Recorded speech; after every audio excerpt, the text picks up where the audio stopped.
Maintenant, nous arrivons dans une autre étape de notre débat, probablement au cœur de la culture, avec ce sujet qui est transmettre. Transmettre, on l'a déjà évoqué ces jours-ci, on est dans la fonction même de la culture. Qu'allons-nous laisser comme part d'héritage aux générations futures? Est-ce que c'est un fardeau? Est-ce qu'au contraire c'est une manière de comprendre le monde? Et à l'époque où nous sommes bombardés d'informations, où se disputent le besoin de conservation et le droit à l'oubli, comment la transmission s'effectuer? Pour ça, ce sont deux esprits raffinés à qui je vais demander de me rejoindre, Régis Debray et Richard David Precht, si vous voulez bien venir ici. Alors, je vais rapidement présenter chacun. Donc, Régis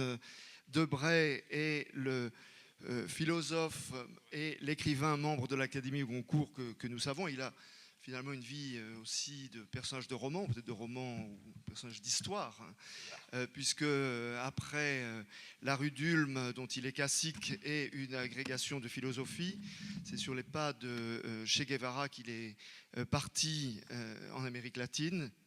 On le sait tous, il y a été condamné après avoir été capturé en 67.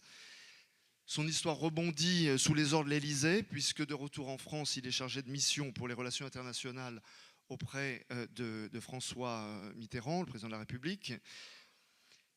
Après la thèse de doctorat qu'il passe, il fonde les cahiers de médiologie, qui sont devenus maintenant la revue trimestrielle Medium. Et c'est lui qui va dialoguer avec Richard David Precht. Richard David Precht, d'abord, merci, parce que c'est la troisième fois que Richard vient au Forum d'Avignon. On sait qu'il a un emploi du temps à la hauteur de la notoriété qui est la sienne, puisqu'il fait partie de ces personnes qui sont des passeurs et qui font comprendre la philosophie au plus grand nombre, tout en restant exigeants dans leur manière de la défendre. Vous êtes né en 64 à Solingen, vous avez passé votre doctorat à Cologne, mais finalement maintenant vous êtes surtout connu par vos livres, et c'est rare, des livres de philosophie qui depuis 2007 sont restés en tête des ventes en Allemagne. Donc merci d'être avec nous aujourd'hui. Et pour faire une transition avec notre débat, nous avons une demande d'intervention qui prend la forme d'un extrait vidéo, plutôt d'un extrait de film, puisque finalement sur ce thème de la transmission, nous allons voir quelques minutes d'un des films de Amos Gitaï dans une sélection qu'il a faite pour nous.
שנשך לחתול, שטרף את הגדי, שאוויר הוא אוויר.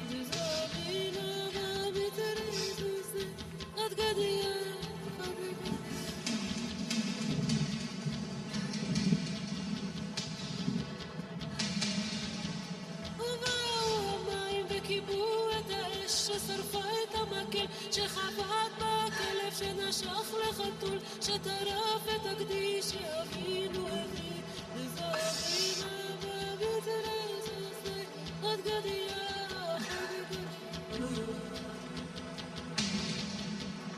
ובא השור ושתה את המים שכיבו את האש ששרפה את המקל שחבט בכלב שנשך לחתול שטרף את הקדיש שאבינו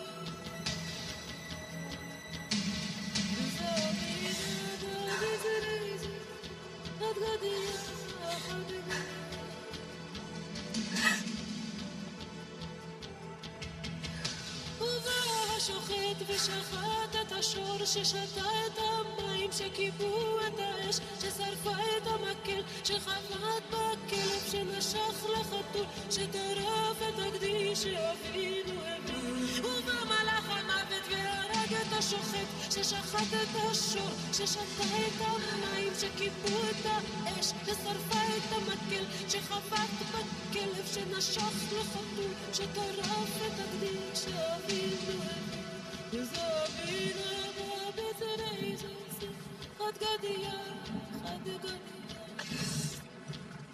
נביא כמת שרה חד גדיה אביב עוד לא הגיע ופסח לא בא מה השתנה לך מה השתנה אני השתניתי לי השעה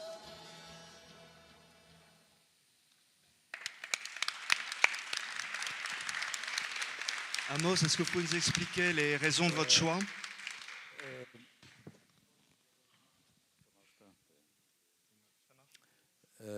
Malheureusement, c'était l'extrait non sous-titré, mais c'est le chant de Pâques qui raconte le cycle de violence. Il pose des questions jusqu'à quand le cycle de violence de oppresseur, l'oppressé va continuer. Mais peut-être la prochaine fois. Merci. Régis Debray, you have the floor. Il est difficile de descendre du plafond de la chapelle Sixtine au ras des pâquerettes et de passer de l'émotion que nous donne Amos Guitaille à quelques définitions. Mais parfois, il n'est peut-être pas inutile de savoir ce dont on parle. Et de même qu'Elie Barnavi, hier, a su distinguer deux sens du mot culture, la culture création des œuvres de l'esprit ou la culture singularité collective transmise d'une génération à une autre, je crois qu'il faut essayer effectivement de préciser ce qu'on entend par transmission. Mais je reviens à la définition de Barnavi, parce que la question aujourd'hui est de savoir si on peut inventer sans hériter, si on peut créer sans s'éduquer. Et au fond, rappelons-nous tout de même que le ministère de la Culture a été fait contre le ministère de l'Éducation. L'éducation, c'est ennuyeux, la culture, c'est beaucoup plus attrayant. Le résultat, ça peut être qu'on construit beaucoup de musées, mais qu'il n'y a plus beaucoup de visiteurs dans les musées, sauf les touristes, bien entendu. C'est l'impression que j'ai eue en allant visiter le musée qui est à 100 mètres d'ici, magnifique musée sur la peinture italienne qui était désert. Donc j'en viens à notre propos. Comment définir la transmission? Je crois que la transmission, c'est l'acte de transporter une information dans le temps, alors que la communication, c'est l'acte de transporter une information dans l'espace. Je crois que c'est très important de distinguer entre ce qui est élargir le cercle, si vous voulez, c'est-à-dire diffuser instantanément, et puis faire le pont entre les vieux et les jeunes. Au fond, pour savoir si on a transmis ici quelque chose, il faudrait revenir dans 5 ans ou 10 ans et savoir, au fond, vous vous rappelez de ce qu'on a dit? Personne ne se rappellera, mais je ne vous en veux pas, parce que nous sommes dans une société dite d'information, l'évaporation se fait très rapidement. Mais en fait, tout de même, et puis aujourd'hui, chacun sait que le tweet est sans délai, sans réflexion et sans remords, sans trace aussi. Donc, moi, ce qui me semble intéressant aujourd'hui, on va commencer, si vous voulez, par rediagnostiquer un peu ce qui se passe, c'est que j'ai l'impression que plus nous occupons l'espace, plus nous désertons le temps. Un villageois en 1850, il vivait dans un espace très étriqué, mais il inscrivait sa vie dans les saisons, les générations. Nous, les speedés de l'an 2000, on voyage à travers le monde, mais notre temps s'est considérablement réduit. C'est-à-dire que les distances nous sont devenues indifférentes et les délais nous sont devenus insupportables. Et moi, j'ai été frappé tout de même d'entendre hier une réflexion stupéfiante lorsque nos jeunes amis à l'université ont décrit leur idéal tout de suite. Tout de suite, c'est la définition de la barbarie. Au fond, tout de suite, c'est vraiment, je dirais, ça veut dire sauter à la gorge de son adversaire ou sauter sur une jolie voisine. Mais aimer n'est pas sauter. On a inventé les bagatelles de la porte, vous vous souvenez. Je ne sais pas comment traduire les bagatelles de la porte en anglais ou en allemand. Bref, ça, le tout de suite, c'est la pulsion. C'est la pulsion sans médiation, sans retard. Et aujourd'hui, donc, je constate que partout, l'espace supplante le temps. Même la forêt de Brocéliande s'appelle un espace vert. On a entendu ce matin un espace de parole, un espace de rencontre. Au fond, c'est le temps qui donne du goût à la vie, mais à trop vouloir en gagner, on finit par perdre le temps. Et donc, le goût de la vie, tout simplement. Et au fond, c'est tout de même symptomatique. Avec le GPS, on se localise de mieux en mieux, mais on se périodise de moins en moins. Et d'ailleurs, quand on appelle quelqu'un à son portable, on lui demande où es-tu et non pas d'où viens-tu. Donc là, je trouve que cette société de communication, c'est un présentisme, et le présentisme n'est pas une civilisation, c'est un perpétuel happening, sans temps mort, mais qui est peut-être parfois persécutant. Moi ici, honnêtement, je me suis senti un peu agressé par la vitesse. Il faut aller vite. Il faut aller vite. Vous savez, il y a un roman de Kundera où un motocycliste a une scène de ménage. Alors il monte sur sa motocyclette et il va accélérer de plus en plus vite pour oublier. Et finalement, évidemment, il va rentrer dans un arbre. Ça veut dire que le degré de vitesse est proportionnel à l'intensité de l'oubli.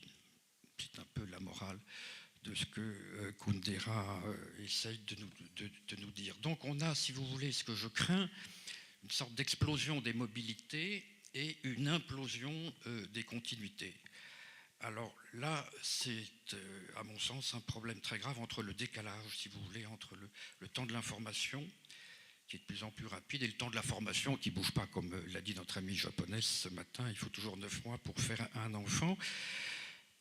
Pour aller de Paris à Moscou, le trajet s'est réduit d'un facteur 100. On met 3 heures au lieu de 3 semaines, au temps de Tolstoï. Mais pour lire Guerre et paix, ça demande toujours le même temps. Et je trouve ça un peu... C'est toujours aussi longuet, quoi, je veux dire. Bon. Disons le mot, c'est toujours aussi ennuyeux. Bon. Autrement dit, il y a des temps incompressibles qui sont les temps de l'éducation, les temps de la formation, les temps de l'apprentissage. Et j'ai très peur que ce temps-là soit de moins en moins reconnu et salué comme il le convient. Alors, évidemment, j'ai l'air de vous dire qu'il faudrait libérer, comment dirais-je, libérer le monde de la communication instantanée dans laquelle nous vivons. Il faudrait, on l'a dit, lui donner le maximum d'espace. Je pense que nous souffrons de communication, nous souffrons d'un excès de communication, d'un défaut de transmission, mais je pense que c'est notre situation à nous. Il y a d'autres pays, et c'est ce que je pensais tout à l'heure en écoutant, en regardant Dilem et Kishka, qui m'ont beaucoup impressionné. Il y a d'autres pays où on a le sentiment qu'il y a un excès de transmission. Je veux dire qu'il y a un tel devoir de mémoire, un tel impératif coercitif de la mémoire, qu'on a affaire à un présent bloqué, avec un passé idéalisé qui se pose comme une norme absolue, et que cela étouffe. Et la transmission, il y a des excès de transmission, hein. Il y a des excès de mémoire, il y a des abus de mémoire. Et ces abus de mémoire culturelle, ça fait du fanatisme aussi. Donc je pense qu'il faut un peu distinguer selon la géographie. Il faut distinguer entre je dirais entre un monde où il y a des bulles et puis un monde où il y a des bunkers, si vous voulez. Un monde où il y a l'homme bulle et puis un monde où il y a des hommes bunkers. des hommes bunkers qui sont absolument paralysés par leur mémoire, enchaînés à la répétition, pour ainsi dire. Et puis, il y a nous, si j'ose dire, qui sommes un peu des hommes bulles, ce qui est normal dans un monde où on s'émeut instantanément de tout pour ne s'occuper durablement de rien. Ce qui est un peu, je crains, notre situation. Donc, je crois que trop communiquer, c'est peut-être revenir à la zoologie. Je m'explique parce que tous les animaux communiquent. Il n'y a pas d'animaux qui transmettent. Ça peut se discuter, mais il n'y a pas d'animaux, il n'y a pas de singe qui transmet un bâton pour décrocher le fruit à son fils. Il faut que le fils réapprenne tout. Nous, par chance, l'homme d'aujourd'hui ne ressemble pas à l'homme d'il y a 2000 ans parce qu'on s'est construit, comme disait Valérie, sur le tas de ce qui dure, c'est-à-dire qu'il y a une sorte d'amélioration cumulative de nos performances fondée sur une mémoire conservée, une mémoire stockée. Et j'ai peur aujourd'hui qu'il y ait une sorte de, ce que j'appelle, on a parlé tout à l'heure très bien de l'homo connexus, une sorte de bévue connective où on s'imagine que plus on va communiquer, plus on va se rapprocher. Ce qui est complètement faux, parce que comme le disait, je crois, Paul Claudel, plus les hommes se rapprochent les uns des autres, moins ils s'aiment. C'est comme ça. Bon, ils se frottent là, les uns les autres, ça fait des maladies de peau qu'on appelle des fondamentalismes ou des culturalismes. Alors, assez de réseaux. C'est vrai qu'on peut mettre le monde en réseau. La question est de savoir si on peut habiter un réseau comme un monde. Et moi, je dis non.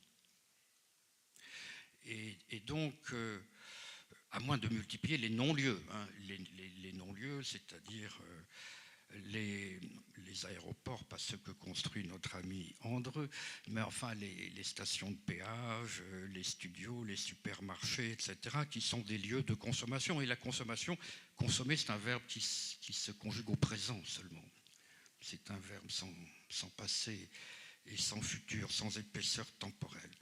Alors moi, je dirais, pour finir, si vous voulez, que comme disait l'autre, deux choses menacent le monde, l'ordre et le désordre. Deux choses menacent le monde actuellement, c'est la communication et la transmission. C'est-à-dire que d'une part, nous, à force de communiquer, nous oublions simplement de nous inscrire dans un temps long, qui est le temps de la culture. La culture, ça prend du temps. C'est une façon de faire fructifier le temps. Nous vivons donc dans un monde négligent, c'est-à-dire qui nie la lecture, qui refuse la concentration de la lecture. Donc un monde sans religion, peut-on dire. Négligence, religion, ça a la même étymologie. Et donc un monde de plus en plus volatile, éparpillé, fugace. Et puis il y a un autre monde qui était un peu celui de l'Union soviétique, jadis, ou de l'Égypte pharaonique, c'est-à-dire un monde où les morts dominent, possèdent les vivants, si vous voulez. Nous, on ne sait plus dialoguer avec les morts, c'est la définition de la culture. La culture, c'est le culte des grands morts, parce que la technique n'a pas de mémoire. Un tracteur ne dialogue pas avec une charrue. Mais quand on a une culture, on peut dialoguer avec les morts. Et c'est ça ce qui fait qu'on a tout de même par-devers nous une certaine épaisseur. Alors entre l'empire des sarcophages, je dirais, et puis l'empire du loto, essayons de trouver un juste milieu entre le bunker et la bulle. La bulle, ça peut faire la jungle, le bunker, ça peut faire des morts, mais on se tue très bien, aussi bien par, je dirais, par l'oubli de la culture écrasée par nos techniques de communication, et d'autre part, par l'oubli du présent écrasé par la mémoire du passé. Voilà quelques mots introductifs.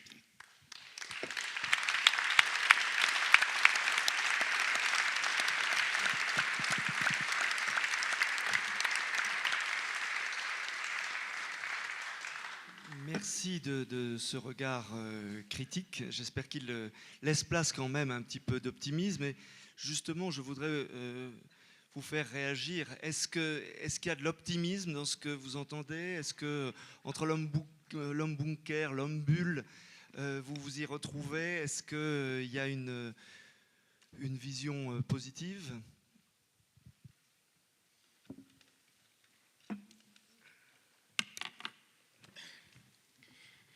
Ja, vielen Dank, Monsieur Debré. Ich habe Ihren Ausführungen gerne gelauscht. Es erinnert mich an viele Gespräche, die ich mit meinem Vater geführt habe. Die Marxisten von früher sind die Kulturkonservativen von heute. Das ist keine grundlegende Kritik an dem, was Sie gesagt haben. Ich kann Ihnen in vielen Punkten zustimmen, aber was mir fehlt, ist die Perspektive. Ich möchte mit dem, was ich jetzt sage, unmittelbar auf Sie reagieren und versuchen zu erklären, was dieser technische Fortschritt, von dem Sie sprechen, noch mit uns macht, außer dem, was Sie gesagt haben.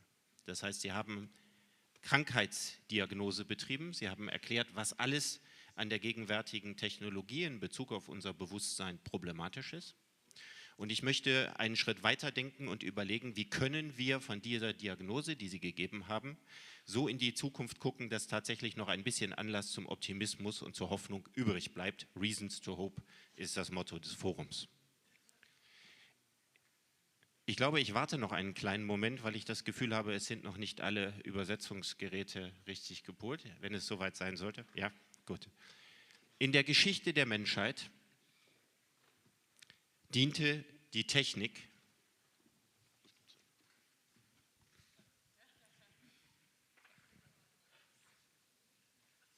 Maybe you can summarize a part of what you said in order that people Okay, resume. I summarize again? Okay.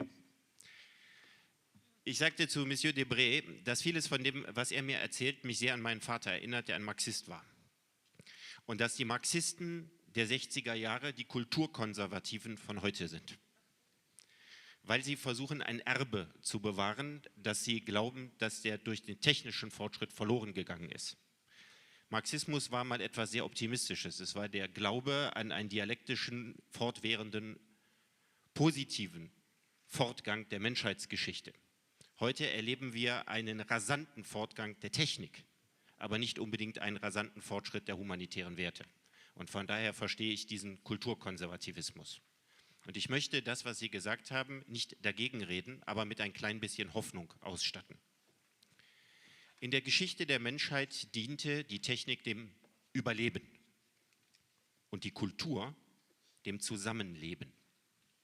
Heute dient die Technik dem Zusammenleben. Und die Frage ist, wer ist dann noch für die Kultur zuständig? Um diese Frage zu beantworten, müssen wir versuchen zu verstehen, welche kulturelle Revolution sich tatsächlich in den letzten 200 Jahren vollzogen hat. Denn was wir heute erleben, was Sie beklagen, sind zwei verschiedene Revolutionen. Das erste ist die Revolution des Geldes und das zweite ist die Revolution der digitalen Welt. Und beide hängen auf eine sehr enge, häufig nicht gesehene Art und Weise miteinander zusammen. Ich habe hier auf dem Forum bei den vielen verschiedenen Beiträgen zwei völlig verschiedene Begriffe von Kultur gesehen.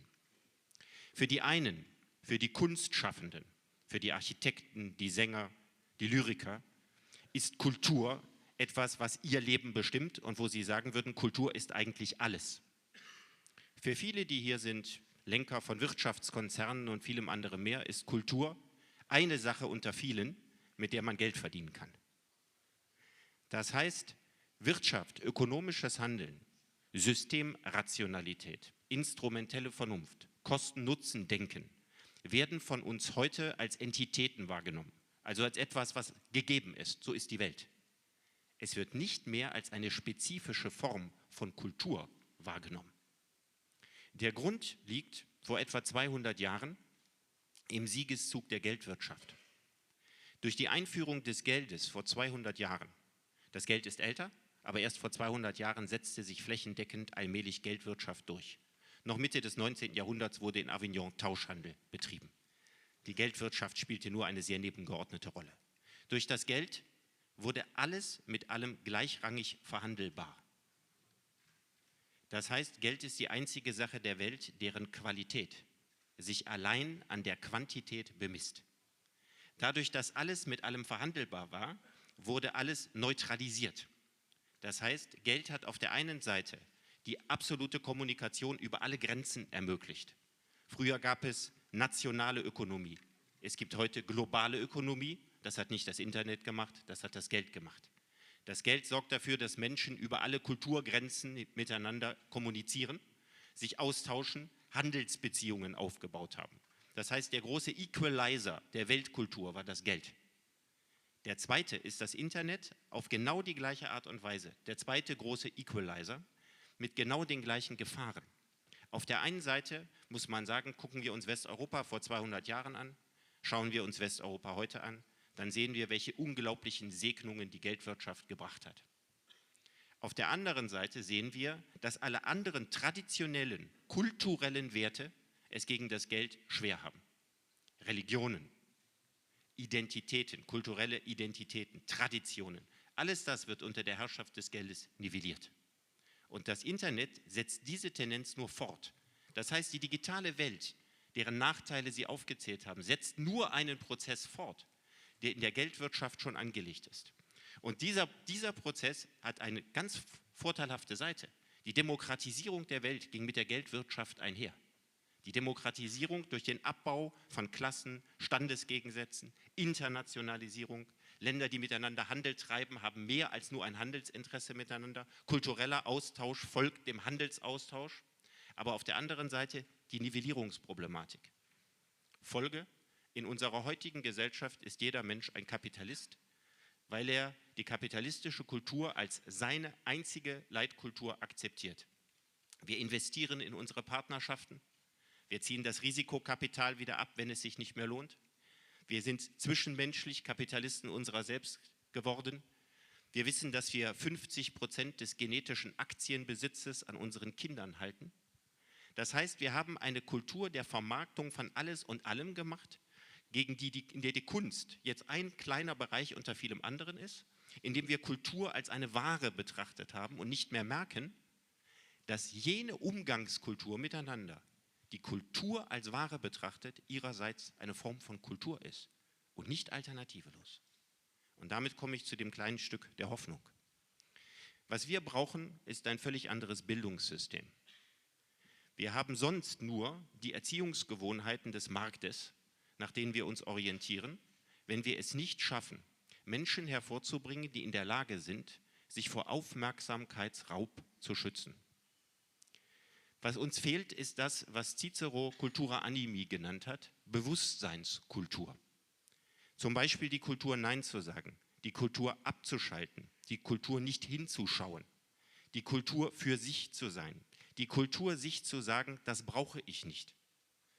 Und es ist sehr viel Anlass zur Hoffnung, wenn Sie in der jungen Generation sehen, dann haben Sie einerseits die Natives des Internets, die andererseits davon träumen, Freiräume wieder für sich zu haben, wie sie das als kleine Kinder einmal gehabt haben.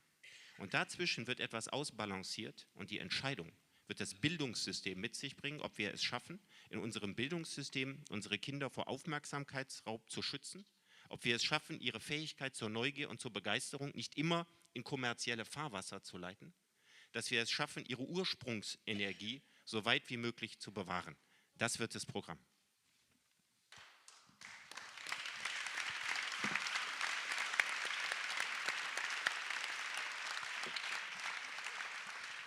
Je ne sais pas s'il y a... I'm not sure that there are so many reasons to hope, mais je préfère laisser la parole à... Non, moi j'aime beaucoup votre façon de faire l'éloge de l'argent comme ouverture d'horizon, agent de circulation, tout ça est très vrai. Mais je voudrais vous faire remarquer deux choses. Plus vous mettez de Coca-Cola dans un pays, plus vous récoltez d'ayatollahs.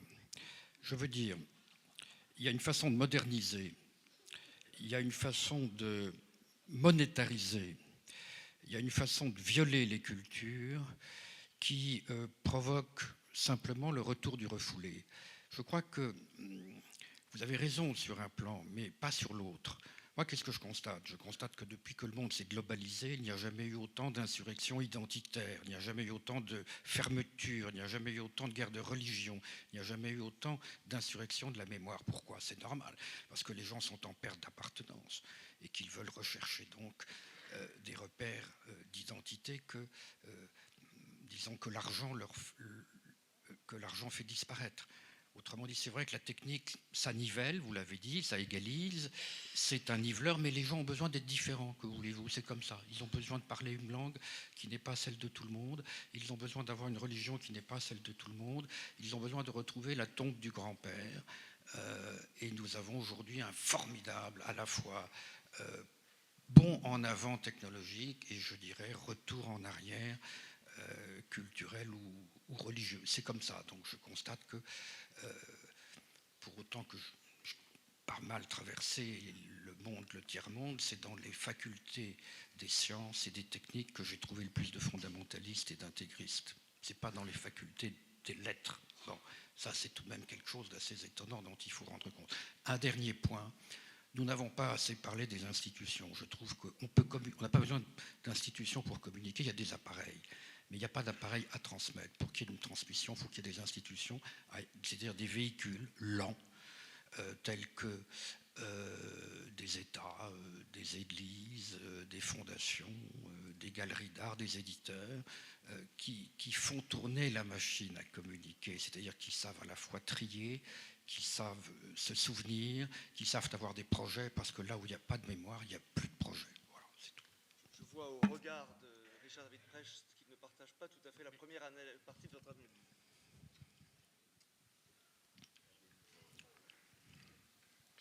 Vielleicht klingt manches von dem, was ich sage, ein klein wenig zu optimistisch, einfach weil ich mich mit dem Pessimismus von Ihnen nicht anfreunden möchte, obwohl er mir nicht ganz unsympathisch ist. Aber in einem Punkt muss ich Ihnen widersprechen. Die Anzahl der bewaffneten Konflikte in der Welt wird immer geringer in Relation zur Weltbevölkerung. Es ist falsch zu glauben, dass die Anzahl der bewaffneten Konflikte zunimmt. Auch die Anzahl der religiösen Auseinandersetzungen wird nicht mehr, aber der Fokus der Aufmerksamkeit liegt heute in einem ganz anderen Maße auf der arabischen Welt der Nachrichten, als es vor 10 Jahren oder als es vor 20 Jahren der Fall war. Ich glaube nicht, dass es eine objektive Beschreibung ist, zu sagen, dass die Anzahl der Konflikte aufgrund des kulturellen Aufeinandertreffens mehr geworden sind. Sie sind de facto tatsächlich weniger geworden. Spannend ist das, was Sie gesagt haben über das direkte Wechselverhältnis zwischen Coca-Cola und Taliban. Deutschland hatte eine deutlich andere Kultur als Amerika nach dem Zweiten Weltkrieg. Und es ist mit Coca-Cola, Hollywood, Seidenstrumpfhosen und vielem anderen mehr pazifiziert worden. Natürlich können Sie das in Form eines sich selbst missverstehenden militärischen Humanismus nicht ohne weiteres in die arabische Welt tragen. Trotzdem ist das Bedürfnis der jungen Generation, zumindest Teile unserer westlichen Kultur zu adaptieren, stärker als alle ihre Traditionen zu bewahren. Das ist in jedem Land ein wenig unterschiedlich. Und im Augenblick ist das Spannende zum Beispiel der arabischen Revolution zu sehen. Natürlich wollen die meisten jüngeren Leute der arabischen Welt nicht den Lebensstil in Frankreich haben oder in Deutschland. Sie wollen ein Kompromissmodell haben, wie zum Beispiel die Türkei, die der große Sieger der arabischen Revolution sein wird, weil sie den westlichen Lebensstil mit dem traditionellen Lebensstil vereint. Aber das Bedürfnis, alles Alte zu behalten, ist bei jüngeren Leuten weitaus geringer, als sie meinen, aus meiner Sicht.